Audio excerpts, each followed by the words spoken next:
Hello everyone, इस video के अंदर हम पढ़ने वाले हैं relation between current and drift velocity. इसके अंदर हमारे पास एक कंडक्टर है। इस कंडक्टर की लेंथ है स्मॉल एल और क्रॉस सेक्शन एरिया है कैपिटल ए और इस कंडक्टर के अंदर फ्री इलेक्ट्रॉन्स है। ठीक है, और इस कंडक्टर को हम किसी बैटरी से कनेक्ट करेंगे यानी पोटेंशियल अप्लाई करेंगे V। तो इस कंडक्टर के अंदर बैटरी के पॉजिटिव टू नेगेटिव टर्मिनल की तरफ करंट फ्लो करने वाला है। ठीक है, और इसकी वजह से क्या होंगे, जितने भी इसके अंदर इलेक्ट्रॉन्स है सारे के सारे electrons positive terminal of conductor या बैटरी की तरफ क्या करेंगे, मूव करेंगे, ड्रिफ्ट करेंगे। और उन सब की एवरेज वेलोसिटी को हम क्या बोलते हैं, ड्रिफ्ट वेलोसिटी।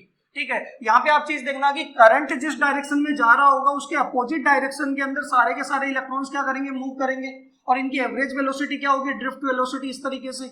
और ये भी क्या होगी, करंट के अपोजिट डायरेक्शन के अंदर। तो इसके अंदर हमें बताना है कि इस करंट और ड्रिफ्ट वेलोसिटी के बीच में क्या रिलेशन होने वाला है, इनका क्या एक्सप्रेशन होने वाला है। क्लियर है? तो कंडक्टर के अंदर हमने कंसीडर किया कि बहुत सारे इलेक्ट्रॉन्स है, capital N number of electrons है इसके अंदर। तो इस कंडक्टर की इलेक्ट्रॉन डेंसिटी होने वाली है वो होगी स्मॉल एन।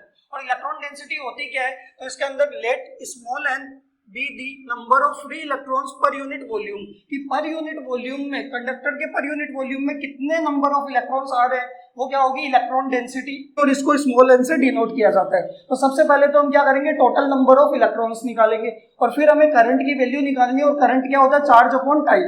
क्लियर है? तो सबसे पहले तो देखो टोटल नंबर ऑफ इलेक्ट्रॉन्स कैसे निकालेंगे, तो हमें पता है कि इलेक्ट्रॉन डेंसिटी कितनी है, इलेक्ट्रॉन डेंसिटी स्मॉल एन वो होगी total number of electrons, total number of free electrons per unit volume. और वॉल्यूम किसका, कंडक्टर का। क्लियर है? तो स्मॉल एन बराबर टोटल नंबर ऑफ इलेक्ट्रॉन्स कितने, कैपिटल एन। और कंडक्टर का वॉल्यूम कितना है, तो देखो क्रॉस सेक्शन एरिया है वो है कैपिटल ए और लेंथ कितनी है एल। तो वॉल्यूम को आप लिख सकते हो ए इंटू एल। क्लियर है? तो यहां से आप क्या निकाल सकते हो, टोटल नंबर ऑफ इलेक्ट्रॉन्स निकाल सकते हो। तो टोटल नंबर ऑफ इलेक्ट्रॉन्स क्या होंगे कंडक्टर के अंदर, वो आएंगे capital N equal to small n into A into L. इतने इलेक्ट्रॉन्स होने वाले हैं। क्लियर है? इसको बोल देते हैं इक्वेशन नंबर 1। क्लियर है? अब हम बात करते हैं कि देखो हमें रिलेशन निकालना है करंट और ड्रिफ्ट वेलोसिटी के बीच में। तो सबसे पहले बात करते हैं कि करंट क्या होने वाला है। तो यहाँ पे करंट आई इक्वल टू होता है flow of charge per unit time, flow of charge per unit time. Equation number 2।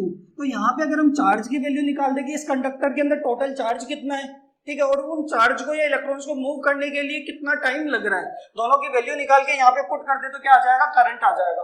Clear है? तो देखो चार्ज कैसे निकालेंगे, तो कंडक्टर के अंदर क्या इलेक्ट्रॉन्स है, एक इलेक्ट्रॉन का चार्ज फिक्स है कितना ई, और कितने इलेक्ट्रॉन्स है, तो एन नंबर ऑफ इलेक्ट्रॉन्स है। तो टोटल चार्ज निकाल लेते हैं, क्यू इक्वल टू कितना होगा, एन ई। तो यहाँ पे हम बात करते हैं total charge of conductor, total charge of conductor. अगर आप देखोगे कि कंडक्टर का टोटल चार्ज कितना होने वाला है, Q equal to N e. और n की वैल्यू आपके पास इक्वेशन 1 से कितनी है, वो एन ए एल इंटू ई। ये क्या आने वाला है, टोटल चार्ज आने वाला है इक्वेशन नंबर 3।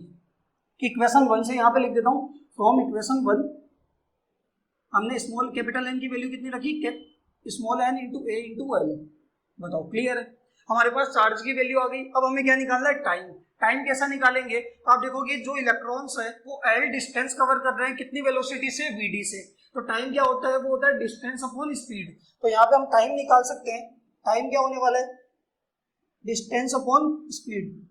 तो डिस्टेंस को कितनी कवर कर रहे हैं इलेक्ट्रॉन्स, एल, और कौन सी स्पीड से, ड्रिफ्ट वेलोसिटी से, वीडी। कि हर एक इलेक्ट्रॉन के पास हमने एवरेज निकाल लिया, तो हर एक इलेक्ट्रॉन की वेलोसिटी कितनी है, वीडी। तो टाइम की वैल्यू कितनी आ जाएगी, एल अपॉन वीडी। इसको मान लेते हैं इक्वेशन नंबर 4। तो देखो इक्वेशन 3 से तो चार्ज की वैल्यू और इक्वेशन 4 से टाइम की वैल्यू कहाँ पुट कर देंगे, 2 के अंदर। तो हमारे पास क्या आ जाएगा, करंट और ड्रिफ्ट वेलोसिटी में रिलेशन। तो यहाँ पे क्या करते हैं, put equation 3 and 4 in equation 2। तो यहाँ से अगर आप देखोगे तो आई इक्वल टू चार्ज की वैल्यू तो कितनी है, वो है small N A L into E. और यहाँ पे आपके पास टाइम कितना, एल अपॉन वी डी। तो एल से तो एल क्या हो जाएगा, कैंसिल। तो आई इक्वल टू कितना आ जाएगा, वो आ जाएगा n E A v D.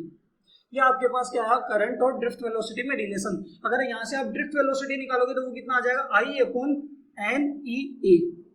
बताओ क्लियर है? तो यहाँ पे आई तो आपका क्या है, करंट, एन क्या है, इलेक्ट्रॉन डेंसिटी, ई क्या है, चार्ज ऑफ इलेक्ट्रॉन जो कि फिक्स है, ए है cross section area of conductor, और ड्रिफ्ट वेलोसिटी वीडी क्या है, ड्रिफ्ट वेलोसिटी इलेक्ट्रॉन्स की। बताओ क्लियर है? ये आपके पास क्या है, ड्रिफ्ट वेलोसिटी। इसके दो स्पेशल केस की भी बात करते हैं।